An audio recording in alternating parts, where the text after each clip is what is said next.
Тоонун үстүндө жүрсөң, тоонун бийиктиги билинбейт.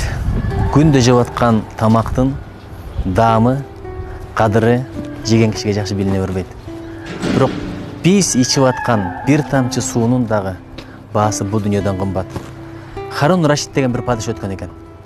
Ошого бир данышман келип айтат: эгерде ээн тала эрме чөлдө чаңкагандан өлүп баратканыңызда бир тамчы суу берем десе, падышалыгыңыздын жарымын берет белеңиз десе, ойлонбой туруп айтат: берет элем деп. Бирок ошол сиз ичкен суу денеңизден чыкпай калып, ошону чыгарыш үчүн операцияга, дарылаганга падышалыгыңыздын калганын берет белеңиз десе, анда да ойлонбой туруп берет элем деп айткан экен. Көрдүңүзбү, ушунча байлык, бийлик, падышалык бир тамчы сууга арзыбаса, эмнеге адамдар ушул байлык, бийликтеп өмүр бою өмүрүн коротот деп айтканда падыша ыйлап жиберген экен. Кудайга шүгүр, Рамазанда тамактын, даамдын, суунун кадырын, баркын, наркын түшүнөбүз. Бул шүгүрчүлүктүн айы. Кандай бактылуу бай адамдарбыз. Assalamu alaikum.